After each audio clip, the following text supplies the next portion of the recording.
All right, what's up, everybody? Welcome back to the Launchpad Podcast. I am your host, of course, Gabriel Hardy, and in this episode today, I had the honor of interviewing my Australian doppelganger, TripWhip. TripWhip is a psychedelic content creator, and like I said, he is my Australian equivalent. Not really, but yeah, he's a very interesting fellow. He's been making psychedelic content for several years. He kind of started off on YouTube and switched over to TikTok. He's very big on TikTok right now. But an interesting tidbit about TripWhip is that he was actually one of, if not, it was him and Rob from Adeptus Psychonautica. Those two gentlemen were my biggest inspirations for starting this channel. And in this episode, me and TripWhip just kind of caught up on where he's at with his whole journey with this. And we also talked about some of the relevant things that are going on, like the aliens and a bunch of other fun stuff like that. It was interesting because what seemed to happen was this digging into one another as we did in this episode. It seemed kind of therapeutic for both of us. So yeah, I hope that you guys enjoy it. I love this dude dearly. Go check out his content. Other than that, have a beautiful day in the Matrix. Peace out. Much love. So that I did a certain amount, and because I only picked like sponsors that I like used myself, or like at least could see myself using, like really enjoy the product, it also like limited me. You know, there was stuff that had some good deals, but they were just kind of like, I don't know, a little bit shady. And so I was working with like two guys full time, and then that's the Shilajit and the Illuminate. Mm-hmm. And like between them, like to fulfill the contract, that was all of the like I would have to in 1 month just release pure sponsorships. Like it got to a point where in order to make enough money getting by, I would only be able to release sponsorships. And I was just like, this is not viable anymore, because my views kept dropping down. The algorithms like changed recently. America's like not in my audience anymore. They're preparing for the ban already. So it's like, yeah. And yeah, dude, it's a crazy world. It's crazy, but I think it's weird, man. Like these shifts have been happening for me where, like I'm very grateful. I'm very lucky because I never really wanted to be like a TikToker or anything like that. You know, like it would take a lot of effort to be a proper TikToker. And I'm like, that's not why I'm trying to put in a lot of effort. For me, it was kind of just a means to, you know, kind of fulfill things I'm more passionate about. But then, you know, at the same time, it's like, I need to be developing my skills in those things. And I'm too busy, like trying to fucking, you know, maintain this audience. So it doesn't, I think if you're not passionate about it, it just doesn't make sense to be doing it. And I have passion in the area, but not so much passion that you know, I can talk about a new video, a new subject every single day. So And that thing you said about like you can't turn off, I feel like that. Honestly, I think that is like the big difference between the 9-to-5 lifestyle and any sort of entrepreneurship, like social media content creator included. I think that is the big difference. And yeah, I think I struggle with that too sometimes. But it does truly feel like some days like I can't turn off, and it takes a lot sometimes to reach that place of like, all right, like, you know, like I can turn off. It feels almost like I have to work 12 hours in a row to have a day or two off. Do you know what I'm saying? It's kind of insane. 100%. And even on those that day or two off, it's like I'm playing this mind game with myself, like, no, mindfulness, like I'm here today. You know what I'm saying? Yes. It's crazy, man. And like, you know, with the Shilajit thing and the sponsor thing that you were just describing there, it's like, I can see I can see you sitting there and like truly from a real honest place at some point, you probably did have this desire to, first of all, experiment, take Shilajit and to talk about it, share your experience. That probably was a true desire, but I almost fucking guarantee you at no point did you have desire, oh, I want to put out 10 pieces of Shilajit content a month. Yeah, exactly. Exactly. Yeah, and it's an interesting place that people get themselves into with the content thing, because what happens is, you know, people have these spurts. Sometimes they'll be making content for a long time, and then it's like a few pieces of content really blow them up. And like I've seen this play out lots of times, and then they're like, it becomes this thing where they're really excited. They see the opportunity, and rightfully so.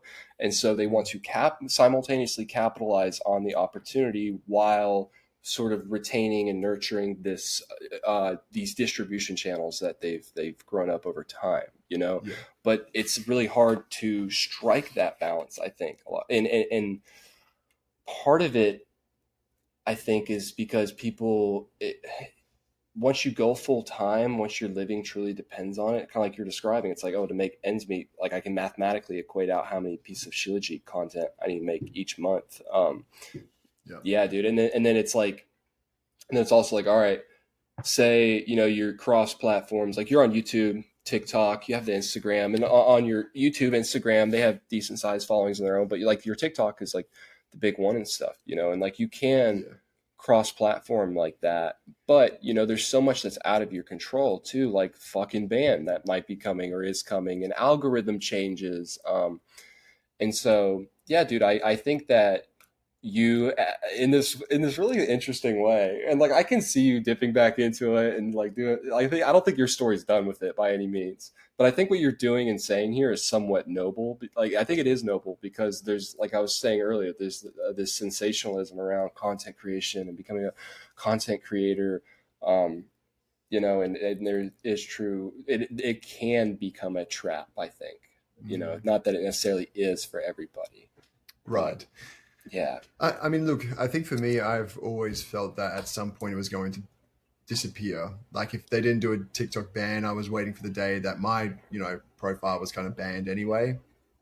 And so, like, I think I started this off as like a way to get more people looking at my YouTube because I think, it was just, I didn't really think I'd be able to make a lot of short form content. And then when TikTok, started outperforming YouTube, I actually stopped doing YouTube and started focusing in on TikTok. But I had experienced my YouTube kind of die as well because I basically only made videos on YouTube when I was passionate, when I felt like I wanted to say something.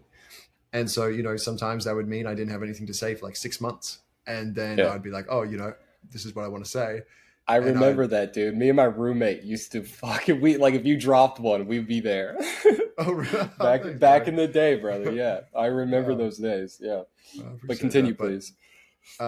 obviously, it's not really good for the algorithm if you're posting that once every 6 months. So when I had some success with TikTok, I did start like kind of dialing it in and start to just make like stick to a schedule and stuff. And I think it's good, man. Like I don't regret any of it. The experience itself is amazing, and I think sometimes we can be in like this analysis paralysis in life where it's like, am I going to be happy doing this? Am I going to be? And in the end of the day, I don't know if I would have ever had an answer to would I have been happy if I'd really pursued doing social media full time unless I tried it. And I've tried it, and I can Hmm. say it's not really, it's like everything else. It's not what gives you happiness. It's Yeah. happiness, as I've always thought, is independent. It's comes from within, and it doesn't matter if you're working like a 9 to 5 or if you're working for yourself. We've all got free access to it, and everything has its ups and downs. And so yeah, I'm glad I experienced it, and I'm definitely not done with it. But I'm going to be using it more to express myself more purely, just make the videos that I really care about, I think.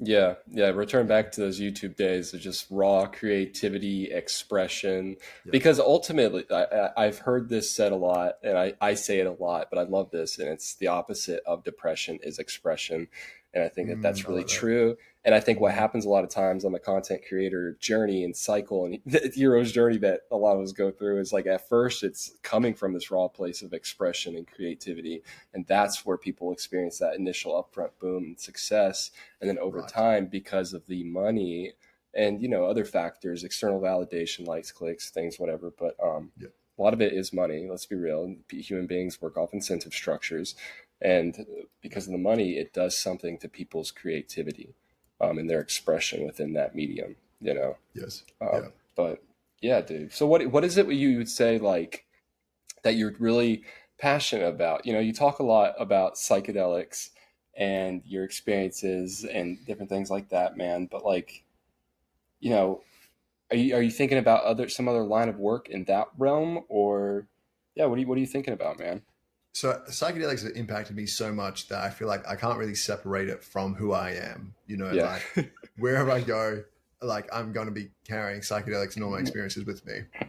But I think um, I think at the moment, even if I was making videos similar to what I'm making right now, when I say I just want to kind of express myself and be more creative, it is kind of like a return to making those videos about, just kind of theories that I'm interested in, or if I'm, like making I don't know, like a simulation sort of video, I want to be able to, have a bit more freedom with it, um, and maybe just put a little bit more time into it instead of having to, make an entire like 2 minute narrative in a couple of days. So yeah, I think I just want to have a little bit more flexibility and then seek income from another means. And that way the audience is probably going to drop down, but it's like what I'm doing, anybody could do it anyway, because I'm just meeting a more mass quota. Like I'm kind of making myself more generic in order to reach more people. So it's like, well, if I'm not doing it, someone else will. I may as well just do what I feel like I can do best, which is just expressing myself. No one can express myself as well as I can. So, and if we're all doing that, we all have so many unique voices coming at us. So yeah, I guess that's what I mean. I do have some things in mind. I do have some passions and some projects that I'm already working on at the moment.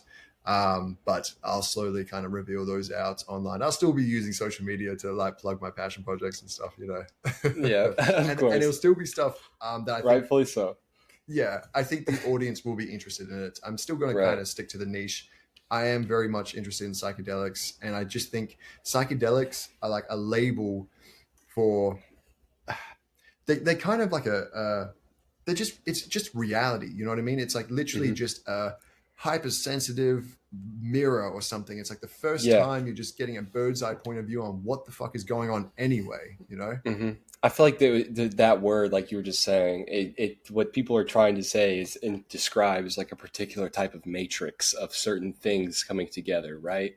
Like, yeah, I get the feeling that it's like a matrix, Wait, what do you mean? What do you mean by matrix? So when I say that, like, you say the word psychedelics, but when you do psychedelics, it's not just psychedelics. And a lot of people talk about, all the things that come into it, and your intention and different things like that. But it's more than just that. Like it's not just the weeks you spend, or a few days you spend leading up into it, or how much sage you burn, go like in the room right before the experience. It's the matrix of your entire fucking life and who you are as a person. Right. I think so, and it's this matrix, not only of that, but I also think it's kind of this matrix of like the people who've come before us who have interacted with these things. And there seems to be like a spirit, people talk about certain plants having a certain spirit, and there's jaguars and ayahuasca, and there's fucking little elves in the Amanita, and like, you know what I'm saying? Like I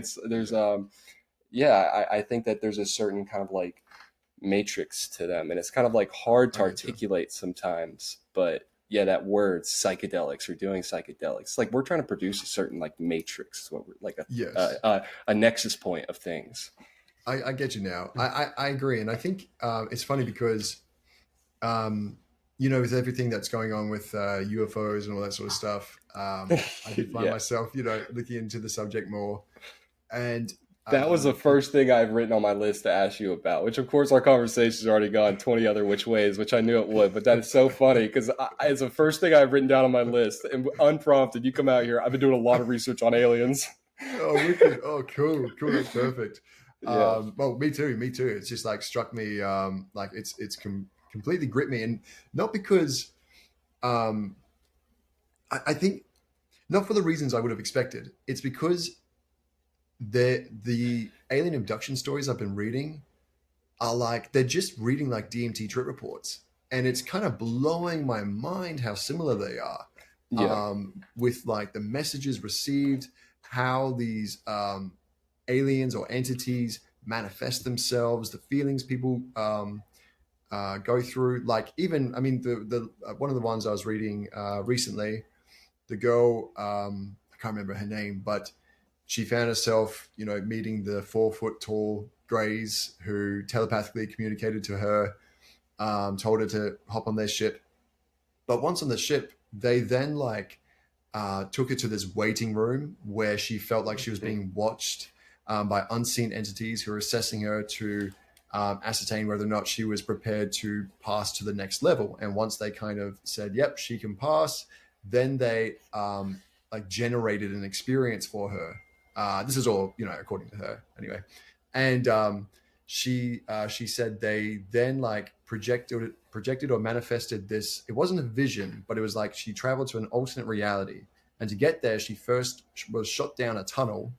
Then when she like went down the tunnel and popped through the other side, she was met with all these like crystal structures, and strange entities. And then eventually she was taken to this white light where she heard the voice of God communicate to her. It's just like, this is what I'm saying. It's like literally a DMT trip report. She just described 3 of the DMT trip reports on my YouTube channel. And one, exactly. That's the white light, the crystalline palace. That's crazy, man. It's crazy, isn't it?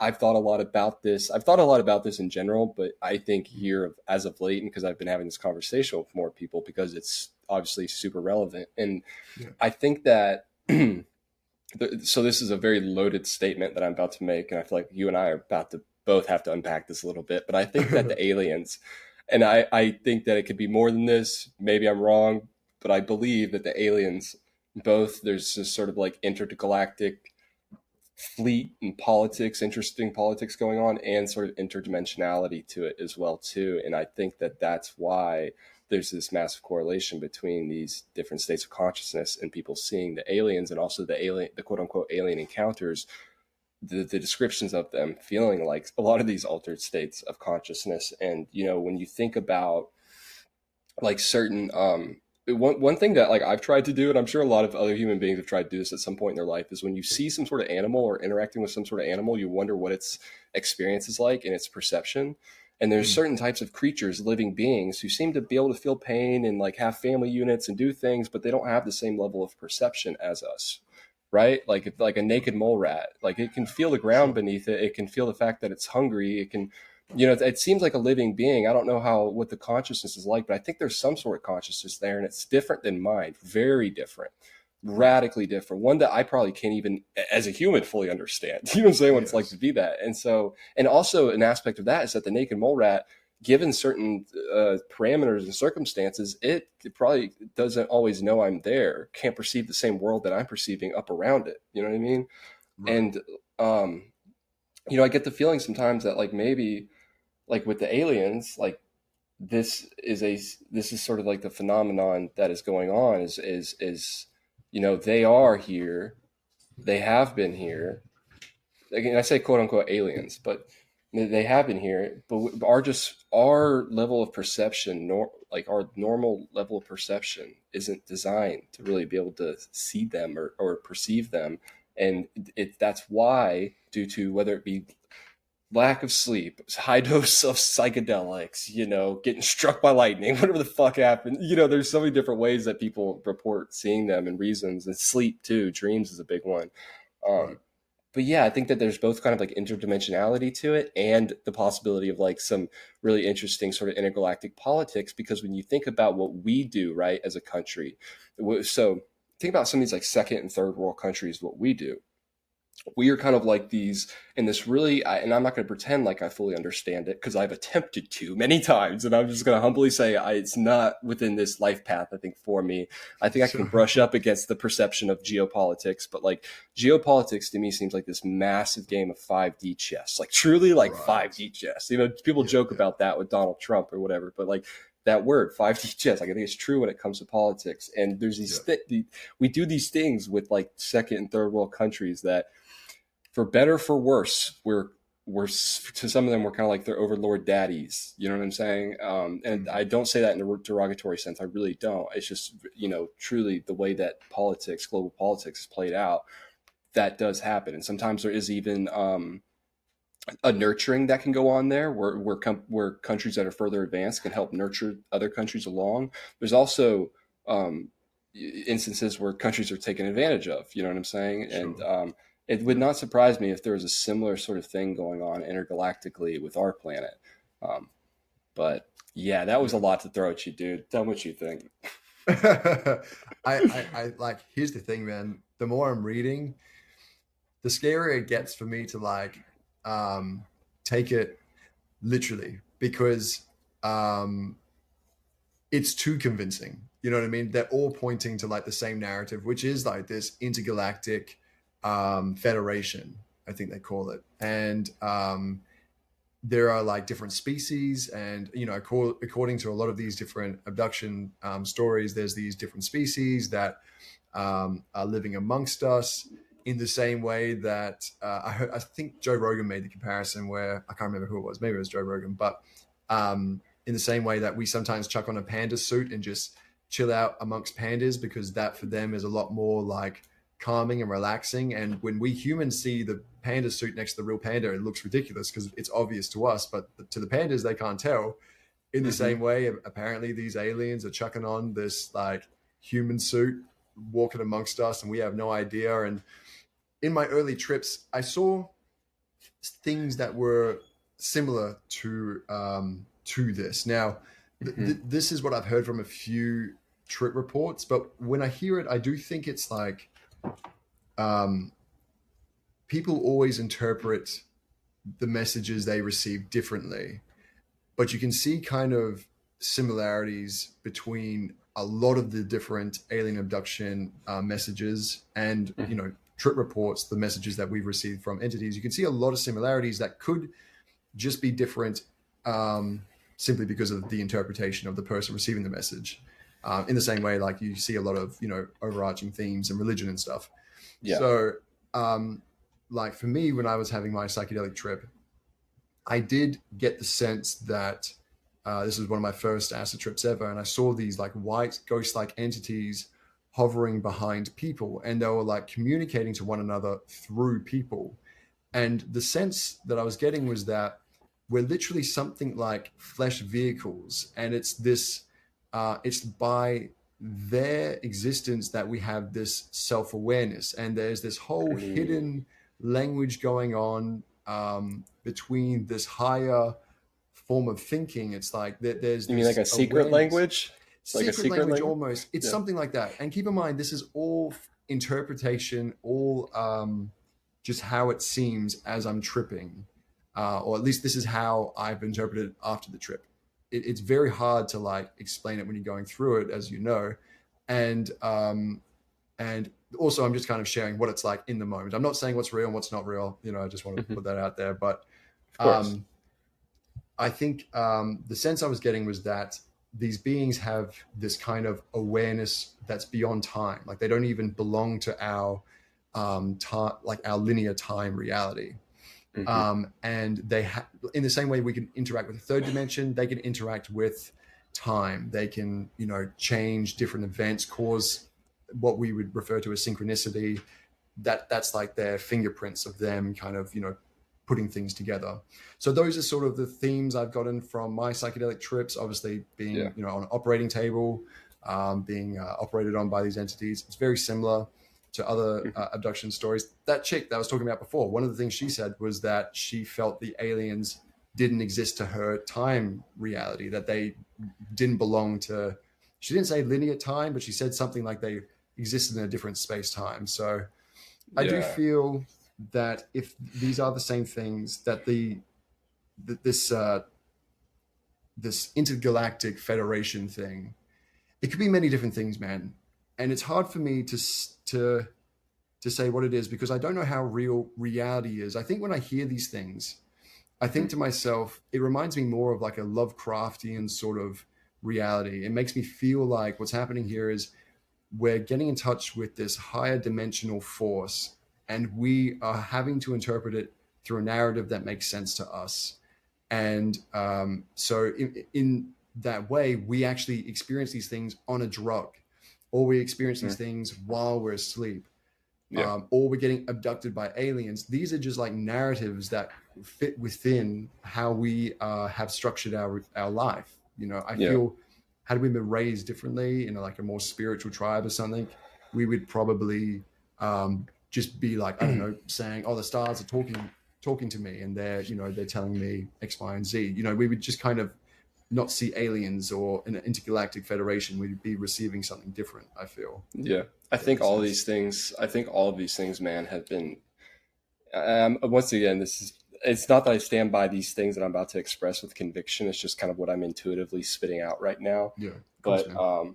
I feel like these things are Easter eggs, like all of these Right. things. And what I, what I mean by Yes. that is like, you know, psychedelics, the synchronicities, the uh, sporadic weird abductions and visitations and sightings and different things like that.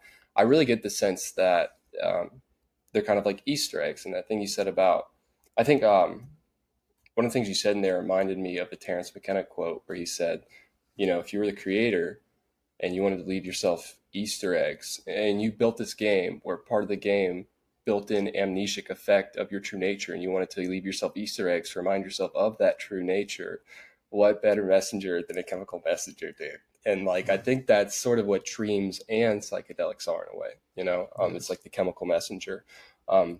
and it's really interesting. My one, so we were talking about TikTok at the beginning of this episode. The thing that blew up my TikTok account originally was I made a green screen video where I was talking about the secret language phenomenon, Oh yeah, that's and right. it blew up, man. It has like a million views, I Still think, at this video. point. I think it was because it was something that a lot of people resonated with, and I love seeing the feedback in the comments and seeing all the other people be like, "I've seen it." But my one secret language experience that I had was also simultaneously the one DMT experience that I've had, where it was very much like classic alien like. And Mm. what I mean is that I've interacted with a bunch of different types of beings on DMT a lot, and a lot of them have been very alien, but not like Yeah. your classic type of like alien. And my secret language experience that I had was I was plopped into this fucking UFO, super Mm. futuristic spacecraft in space, and in front of me, being projected up at about a 45-degree angle, like slanted up, like going up, and this hologram projection was these green secret language holographic fucking letters. And but yeah, that was the one sort of like classic type alien experience that I've had on DMT, and I simultaneously saw this maybe this is the thread that you were trying to describe, maybe not, but this secret language. Mm. And I think that everything you just described, I'm sure most psychonauts would probably resonate with a lot of what you just said, and sort of like those are some of the themes that have come up for me in my Yes. experience with the aliens. And I think it's not even just aliens. Like, I think that the sort of interdimensionality aspect of this could also describe the phenomenon of like certain mythical creatures too. That really Mm. interests me as well. Because some of the, like I described, I've interacted with what seems like some classic alien type things, and then I've also interacted with like really bizarre, crazy shit where it's like that could be its own mythical creature. Right. And so like that might describe things like Bigfoot, or like maybe Bigfoot is this phenomena of people having psychotic states or mystical moments, or they're actually on some psychedelic drugs, and all of that backed by an interesting cultural matrix and energy and thought form that has been building up behind Bigfoot. There's this Right. thing in Eastern practices, like among like Buddhism and Hinduism, it's called a tulpa. And I think this is what like demons are. Is a tulpa. And a tulpa is whenever you've spent enough time giving a certain like energy, and certain behavior patterns and thought forms to like, and you project this onto another being. If you do this, it's a Mm. meditative type visionary practice. And if you do this for long enough, and good enough, I guess I'm butchering this a bit, but if you do this well enough, you can create a tulpa, which is its own sort of in a way anthropomorphized self-autonomous being that is being created because of all the energy that has gone around this. Mm. And I think that's what makes demons. I think it's all the negative energy, it gets tulpized. And yeah, I Interesting. think it's, yeah. But with the alien thing, this is something I have to ask you. Have you Mm. ever been told that you were like an alien or like from another place? Well, so whatever these things are, they felt extremely alien. Mm-hmm. I did several times. I've kind of woken up as that. And so the most obvious one is, I'm sure you would have heard it. Maybe I talked about it on the last podcast. I bring it up all the time, but I'm sorry for doing that because I don't mean to sound like a broken record. But it was my my biggest acid trip, and that was the first time that I felt that I was losing my identity as Jack and becoming something else, and that something else was one of these at the time called the machine elves. But they felt like they were aliens, and they when I felt I was becoming it. It's interesting is even though I was kind of having what maybe you'd call an ego death, it was also like my ego was at its peak because I was getting the message of like I'm a chosen person. So that's why I was kind of running through the streets naked, celebrating. I figured all my neighbors were coming up to congratulate me for kind of like, the level I was at. I do remember this story. You told this story on the first episode we did, but I love it. You could tell it a million times, bro. Yeah. Well, it was amazing because like I had an awareness of the reality of the situation, what was going on, and like who I am, the fact that I'm tripping on, acid. But I felt like I was, connected to this intelligence or awareness that was outside of our planet. It was like everywhere throughout the universe. Yeah. And it was like everyone on the planet could see me. Everyone off of this planet could see me. And, so they're all like telepathically communicating to me. Congratulations, you're making it to this place and you're not freaking out. It's like you're seeing the reality. You're seeing who we really are. And it was those entities that on my very first like acid trip hover behind people and talk to people or talk to one another through people. That's what I felt like I was actually communicating to with my neighbors. And then I started to slip into becoming one of them. And at that point, obviously the memories are extremely hard to like recollect. But the few things I do remember was life is a joke. There's a massive, like there's this big irony for these beings. Again, this is just, how I felt in the moment. And I remember the cosmic joke. Are you kind of referring to like that cosmic joke, dude? I think so. I think it's the cosmic joke. And they were also, I remember joking with my neighbors saying, I'm going to forget this whole experience. I'm going to wake up as Jack again and, totally forget that this is the truth of reality. But I love you guys. I'll see you all soon. And then I like went back into being Jack, and like I woke up in hospital or something like that. So that was like the first time it kind of happened. And ever since then, it's happened quite a few times. I remember the second time I took LSD and magic mushrooms, met these aliens. And this is the first time they felt like they went from our space-time. I remember I was meditating on my roof, and next thing, it was just like this flash of light. And these alien, they looked human, but they felt alien. They're just smiling.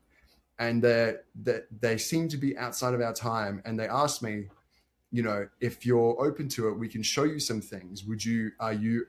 It sounds scary, but it didn't feel scary. They were like, would you let us possess you? And I was like, yeah, go for it.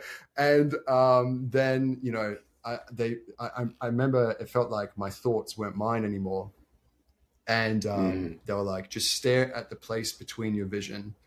And I did. And all of a sudden, everything, the houses start like lifting off the ground. Everything's just like transforming into this little black hole. And I had this like whole near-death experience where they were showing me how the afterlife functions. And when I came back to, I wasn't on the roof anymore. I literally like climbed off the roof, gone into my room, put things away. And I had the whole time I'm just tripping balls somewhere else. I had like no control over my body. But luckily didn't do anything crazy. So yeah, a few moments like that, I feel like I've kind of forgot the original question, but I think that answers the original question. Yeah, whenever things like that happen to you, and I find that really interesting because what you're describing there, I haven't had that happen to me, but one of my dear friends, he has this story that he's told a bunch within our friend group and circle, and I was actually with him during this experience, so I didn't know that this was what he was experiencing until afterwards, but he was on a very high dose of LSD, and he was describing to me how And he was telling me about certain moments when he was doing and saying certain things, and it made sense after the fact because it was very unlike him.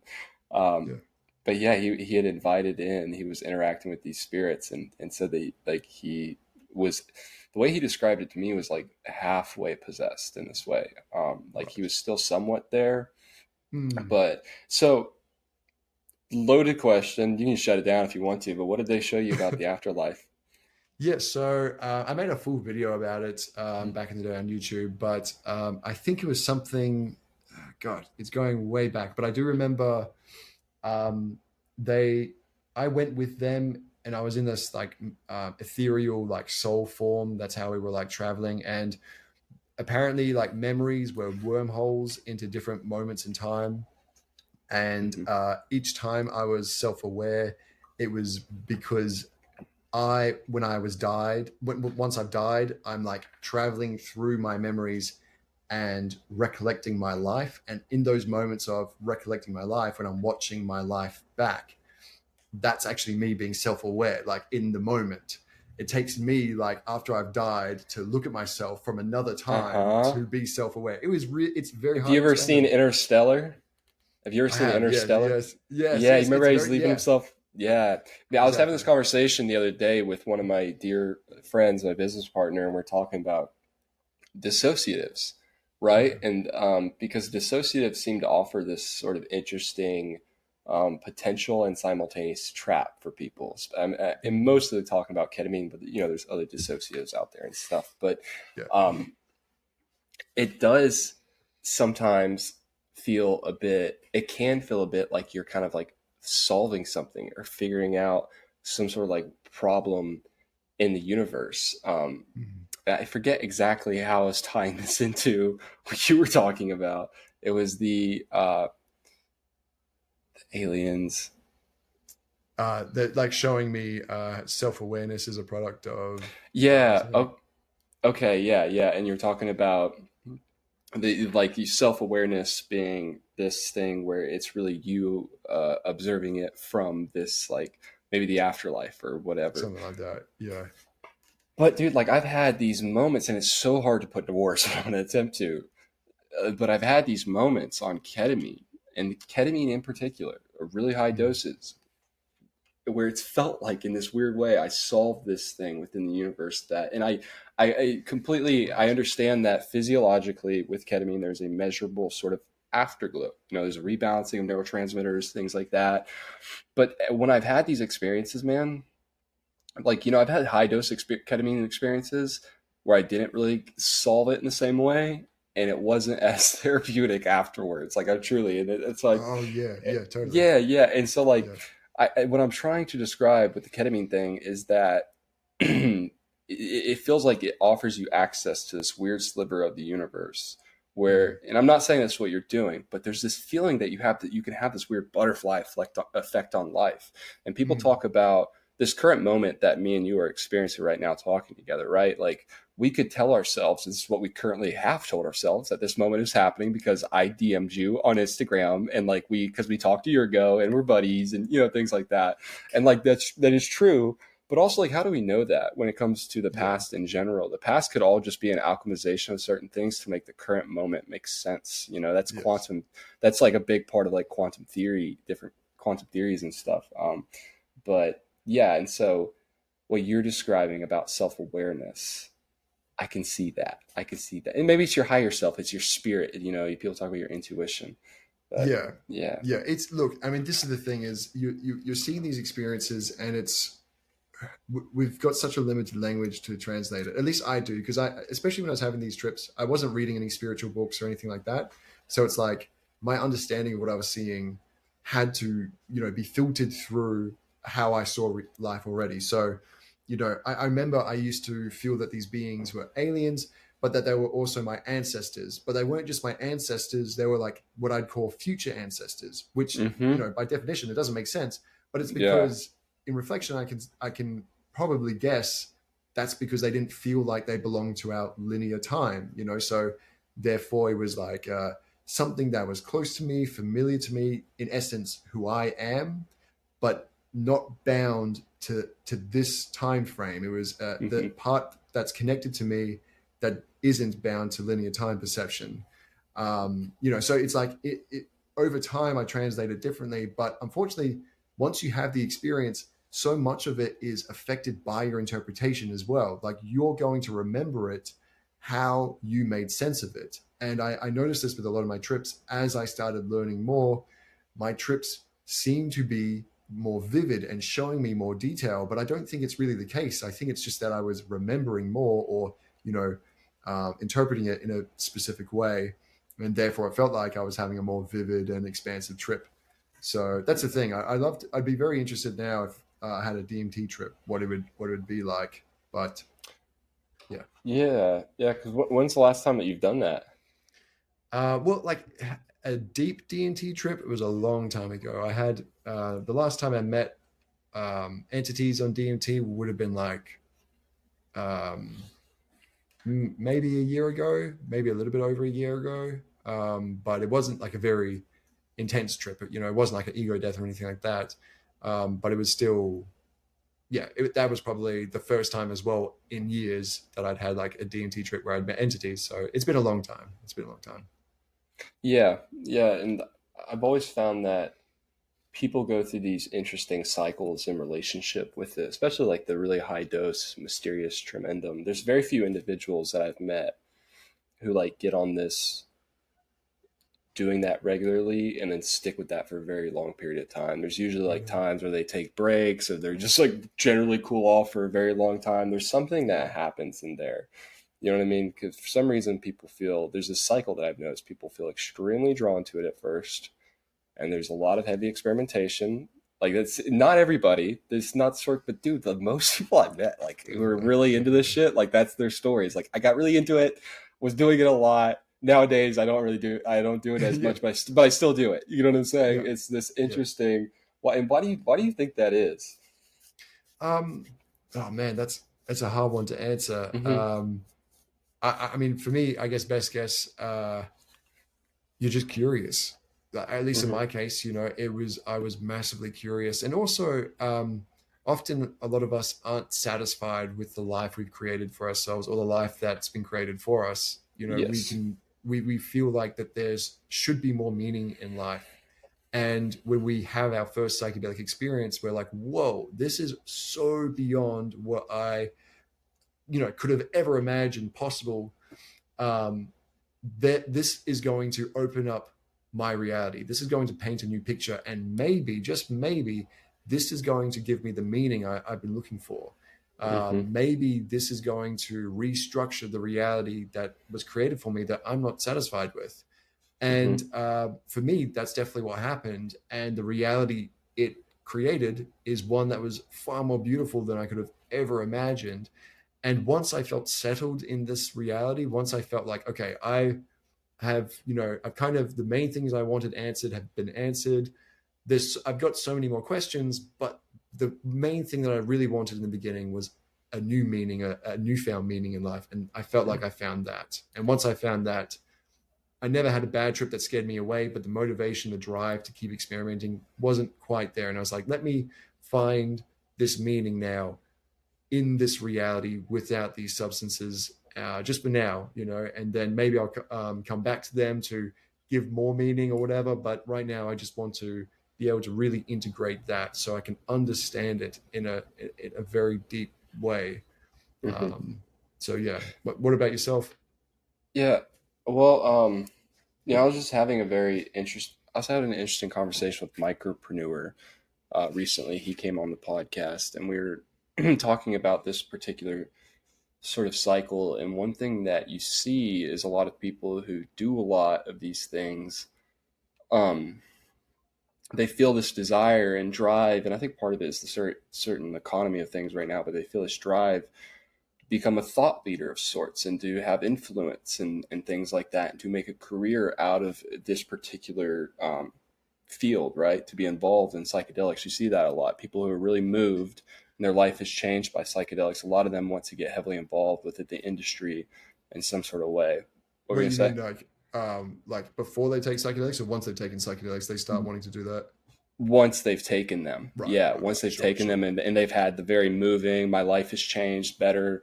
There's this, it's not everybody, some people are very happy going back to the 9 to 5, but I've seen it more often than not. It kind of shakes some people out of the 9 to 5 sometimes. Yes. And I think that what happens there, why so many of people become the psychedelic content creators after the fact or get involved in the psychedelics, is because, kind of like what you were describing, they realized throughout these different journeys, series of journeys, of like, oh, I have to make like this life like okay, you know what I'm saying? And part of the reason why I Yeah. keep going there is because I'm trying to make this life okay and better to come back to, right? Yeah. And I think part of the reason why so many people then become like want to become the psychedelic influencer or get involved in that way is because they see the fact that they want to build a better life for themselves. They want to have a deep sense of meaning, and they also simultaneously see the opportunity in that. You know what I'm Yeah. saying? And Yeah. I think that when it's done correctly, you can provide real value to people, and that's the beautiful thing about it. But yeah, I think that, so with the certain cycle that I was describing and that your theory on it, I definitely resonate and agree with a lot of that. I think a lot of like when people talk about integration, I think people do kind of fall into this place where and I've fallen into this place myself of like, I realized after a while I was like, oh, I have to make this life not so shitty to come back to once I've gone up to the mountaintop. You know what I'm saying? Like, Sure. Yeah. um, Yeah. but with that being said, dude, I think that it's a crazy world, like, and there's a very large like spectrum of possibilities, and and this is a projection what I'm about to say because I myself have gone through this and I've seen this in other people that I love dearly and like have sat in ceremony with. But I think some people reach this point where it becomes very, very heavy work consistently. And I think people can have rough experiences that scare them off. It was interesting. Dennis was on Joe Rogan's podcast years and years ago, and he was talking about his late brother Terrence, as we all know and love so dearly. And he was describing Terrence's relationship to psychedelics, and it was really interesting because he was like, he's like, I noticed. He's like, Terrence was internally conflicted towards the end of his life because he was this psychedelic guy and he had built his whole career and everything out of that and talked about that, but he wasn't really doing that towards the end of his life. And he was also like, he described his brother as he didn't feel like he was like fully sound, mind, body, and soul. Like he wasn't, you know what I'm saying? Yeah. He hadn't fully reached that point of peace and equanimity, and he wasn't doing them, but he was still Yeah. talking about them a lot. And he said that he felt like the shift that happened in Terrence was at first for him, all the experiences and everything he was having were very external. And then at some point it flipped and became nothing but internal work. And it was very Mm. different and hard for Terrence and something he couldn't show up for with the same sort of intensity and passion. Right. And I think that also happens too, in conjunction with this, like, there is a balance in everything. So you're not, you know, but yeah, man, do you feel into any of that and resonate with any of that? That sometimes like people, because like and when I say this, at the beginning of all that, I said this is a projection because I've had to Yes. check myself in this way, man. There's been times where I've taken a very long period of time off from the thing, from psychedelics, and I think that it was necessary.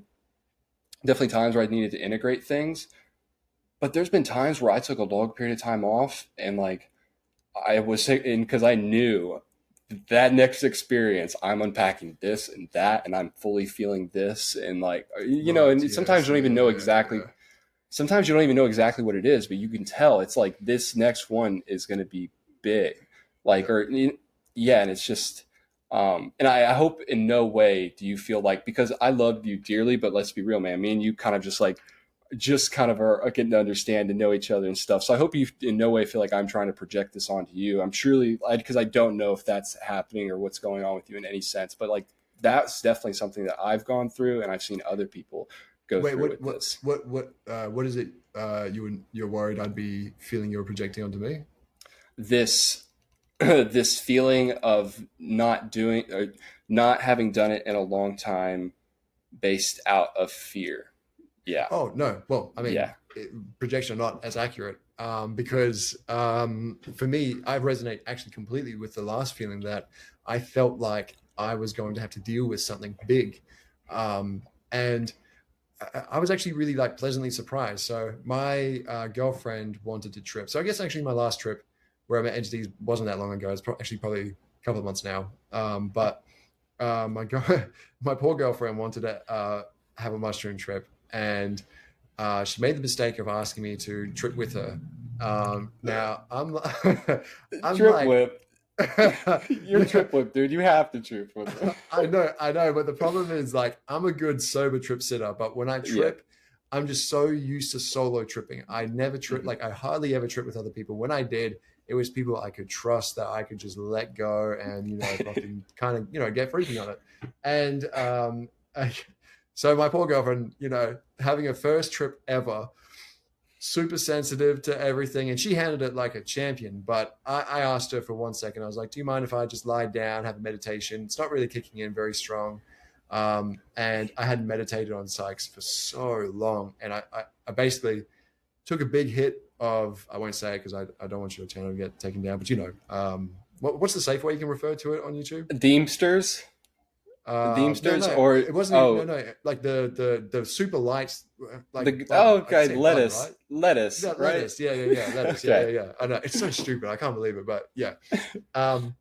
So anyway, I just took a few like big hits of lettuce and meditated on.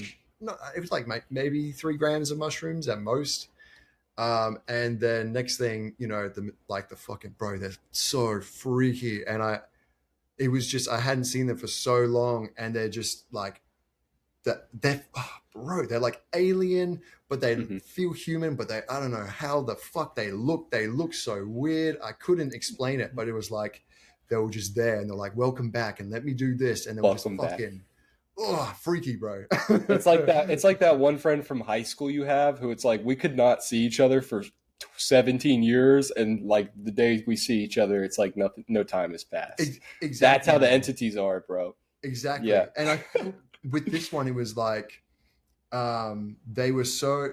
I met them with like this real serious attitude because I was kind of annoyed because the mushrooms weren't really kicking in. But I met them with this like I'm just wanting to like full let go, surrender. I want this to be more intense.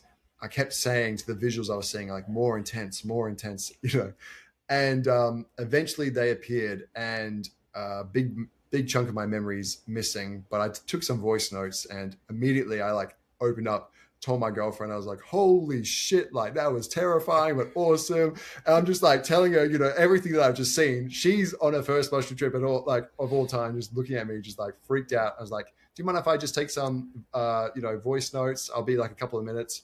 I'm on mushrooms, so obviously I go into the other room. I'm there for like 2 hours, just having a full-on thought loop with myself. Yeah. And she's like left by herself, and some horror movie like comes onto TV while she's like tripping. So, yeah, I was a terrible. But long story short, anyway, I had a amazing trip, and I remember I went into that trip thinking I was going to have to deal with something that I'd been wrestling with. Like I just didn't know how to feel about it, and I've been tossing and turning over it for months.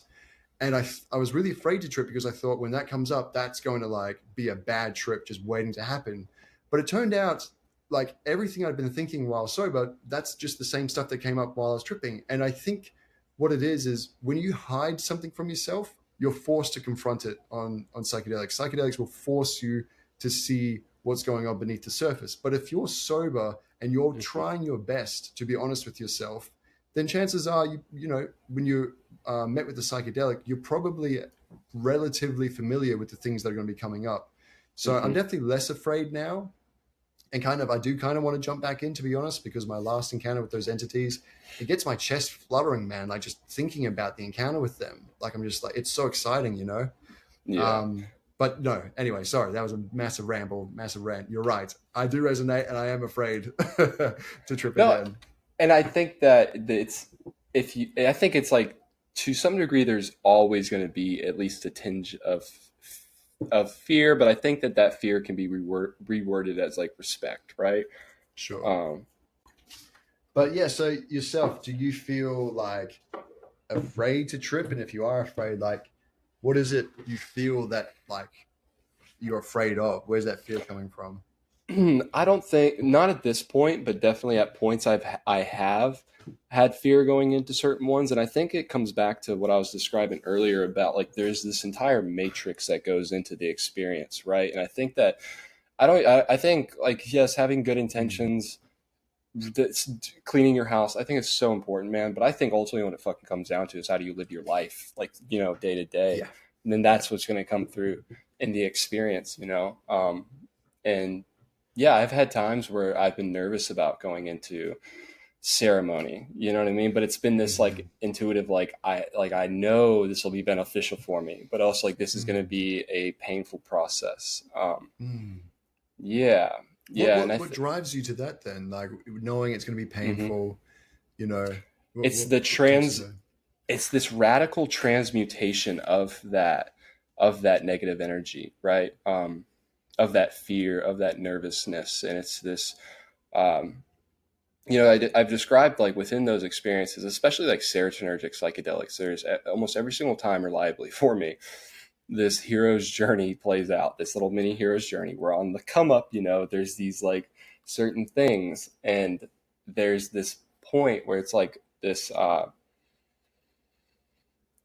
riding those feelings to their core. That's not a perfect way of describing it. I wouldn't say that's what happens every time, but at the Mm. beginning, there's this sort of wrestling with something. And then on the other side of that, there's this sort of peace and equanimity that's reached by going to that place. And it's interesting because like I've noticed that the way in which I live my life radically shifts how intense that that nexus point is, that little Right. hero's journey. Yeah, and it's gonna sound very cliche and douchey, but like, dude, the more I meditate, the more I have center in my soul and my psyche on a day-to-day basis. If I do that Doesn't for sound 20 douchey at minutes, all. That makes sense. dude, if I do that for 20, 40 minutes a day every day, I can handle just about any dose at any time, truly. And I know I don't say that in an arrogant, disrespectful way, but that's comes from a place of like Right. I've been doing the work, you know what I'm saying? And Yes. I think Yes. that's where, Totally. you know what I mean? Yeah. Yeah, So and so why I is think it then? times Oh, sorry. Sorry. Go on. and I think times that like I've been nervous or extremely nervous comes from a place of a conglomeration of not truly living, I would say, as in God's image of me. And I know I'm not Christian, I'm not religious, I but get you like there. I'm not living Yeah. in God's image of me. And I think that Yeah. and I'm sitting here kind of like mentally unpacking with this, you with, mentally unpacking this Unpacking with you it right with now. me. Yeah. Yeah. Yeah. Yeah. Yeah. And I'm thinking about, I subscribe to you every time there is at least a little bit of that, and I have had experiences where it's kicked in, it's been nothing but great the whole time. But Yeah.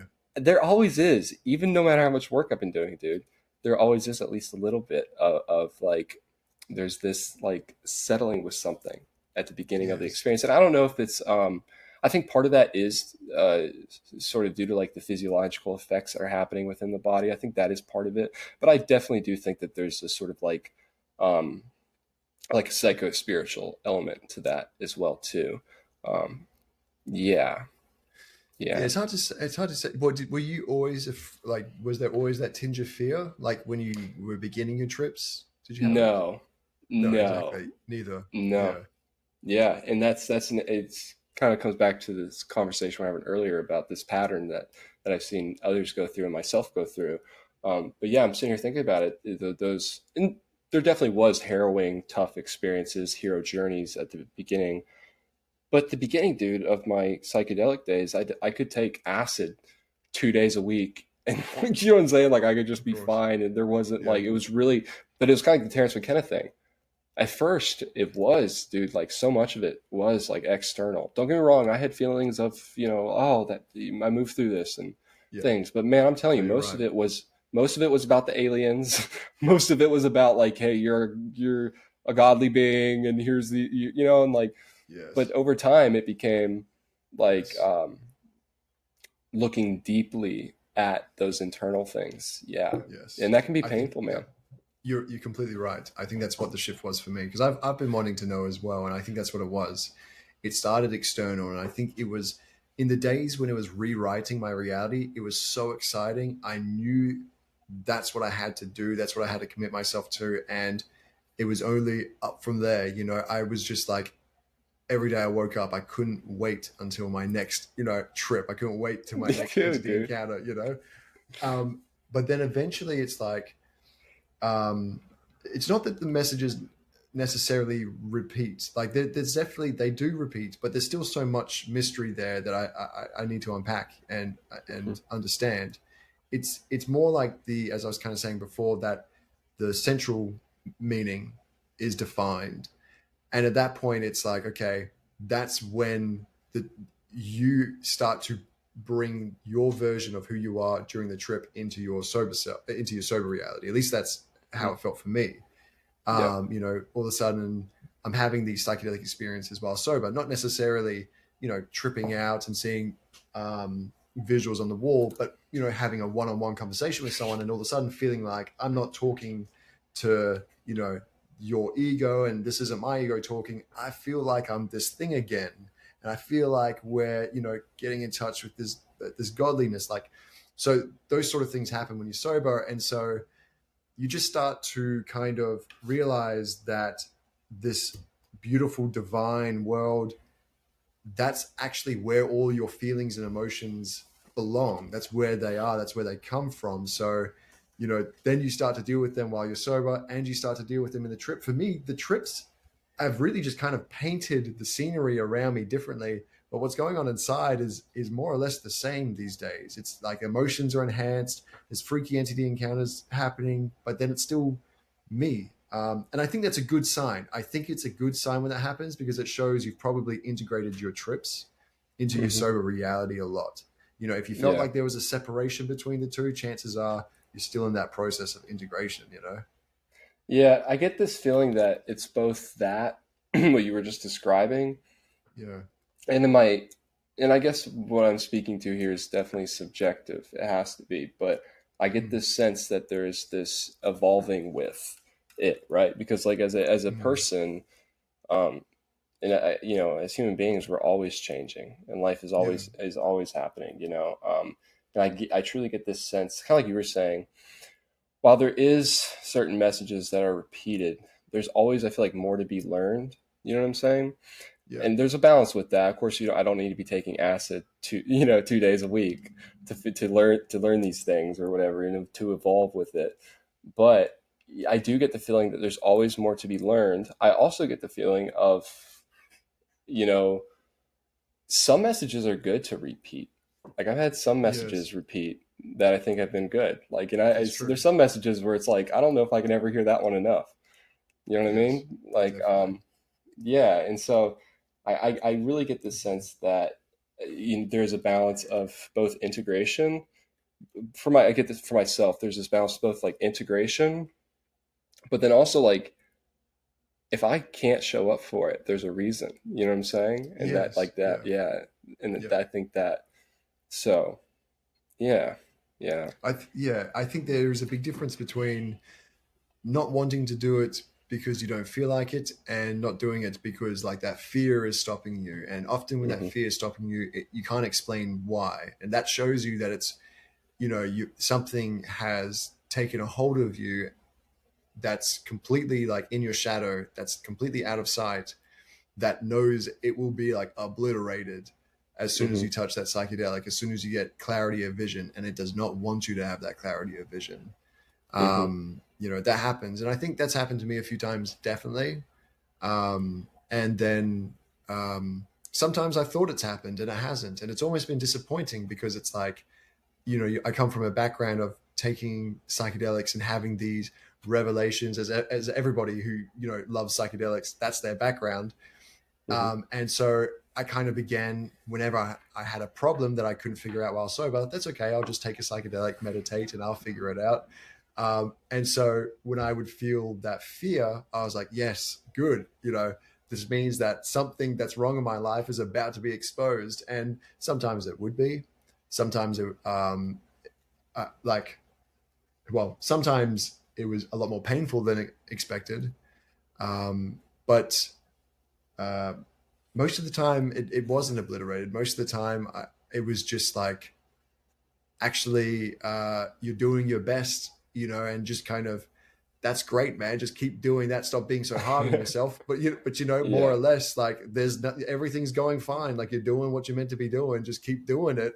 And I'd come out Yeah. and be like, all right, well, that's great and all, but like, damn it. Laughing at yourself. Yeah, yeah, Yeah, you yeah, know that feeling yeah, of laughing at yourself where you really see yeah. it and you're like, oh my God, I can't fucking Yes, believe I was that's so worried true. about that. When the cosmic Yeah, joke, yeah, um, when the cosmic joke becomes not just the mm, collective cosmic joke, but is in this way fragmented off and reflected in your life in this funny way, when you become the cosmic joke, when you see the cosmic joke played out in yourself and your own being, that's yes, really funny, dude. And it's also deeply yeah, moving in a way too, of like, oh shit, like it's gonna be okay. You know what I mean? yes, Like yes, at the end of all this, dude, like the aliens, this world, social media, what are we gonna do for work? Like all the things.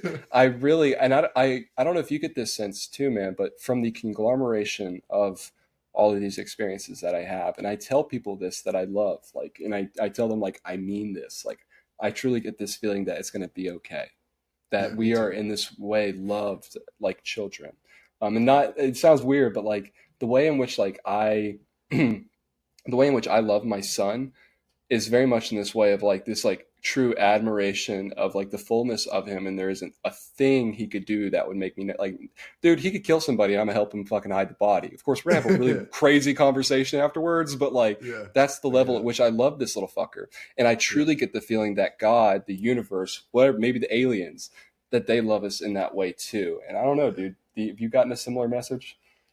Bro, it's the exact same message. This Yeah. is what I mean. It's like whether you're on a psychedelic or you're getting abducted by aliens, it seems like the same message is there, and the message is beautiful. It's that everything is okay. This cosmic joke, that was what the Bashinos found so funny, was like everybody is living their life out of fear. They're literally, like not doing the things they want to do out of fear, but the fear is that they won't be able to get the thing that they want. And it's like, well, you're manifesting your own fear. To them it was hilarious. It's like, guys, it's not that serious. Everything is okay. You're Mhm. loved. And when, as you just said, had your son, or if your son killed someone, you would still love him. The idea is you can do anything you want because you're always loved. There's nothing you can do that will cut you off from that source, from that feeling of everything is always okay because I love you. And I think you know that's for me the most liberating message. That's also you know the hardest to integrate. It's like the deepest challenge because you have to Mm. it forces you to face your fears. Like And you have to um approach every situation with love. yeah, well, yes, Yeah. yes, you do. Yeah. And obviously, like, then your spiritual teachers uh, are actually the ones who you kind of are having your most difficulties with, because it's like, well, if Mm. unconditional love is available for me always, and this source consciousness is who I truly am, then I'm kind of really doing good integration if I'm able to also show that same unconditional love. But Hmm. in order to really test that out, you're going to have to love some things that you disagree with, that your ego really just does not like being around. Hmm. But as soon as I started doing, when I did have that mentality, it really did definitely like paint my life in a much more beautiful way as well. I found it did make me have so much more autonomy over my life. And at the time, I used to work in disability, and I've worked with some very difficult clients. Some Hmm. of them are really nice and really beautiful, but well, they all are in their own way. But some of them are definitely, it's a lot more hard or difficult to see it. And as soon as I did start seeing them as like a aspect of myself, an aspect of Mm. myself that I hadn't learnt to understand, that I was judging, that I was labeling with Hmm. uh, a, a, with something that I thought was the truth of the situation, which wasn't. It was just an egoic judgment. When I started to recognize that, um, it just became so enjoyable to be around all sorts of people. But then that almost brings up its own problems, because then you've got to, like, love yourself and know when you need to remove yourself from certain toxic situations. So it's Yeah. a juggling game. It's always evolving. But I think the main message to remember is everything is okay. As long as you're, even if you're not doing your best, everything's okay. But just do your best anyway. It makes it easier. Amen, brother. Dude, Yeah. I think that's a great place to leave it off. Unless there's something else you want to say. I know it's like pushing 11:30 there for you or something at this point. But Look, bro, I mean, I feel alive. I could keep talking for hours, but at the same yeah, time, I agree. It's probably a good point to leave it. But hopefully we get another one soon then, because I'm enjoying these combos. dude, yeah, I'm loving this. I'm starting to do the rounds and stuff again. It's honestly, I've tried the TikTok.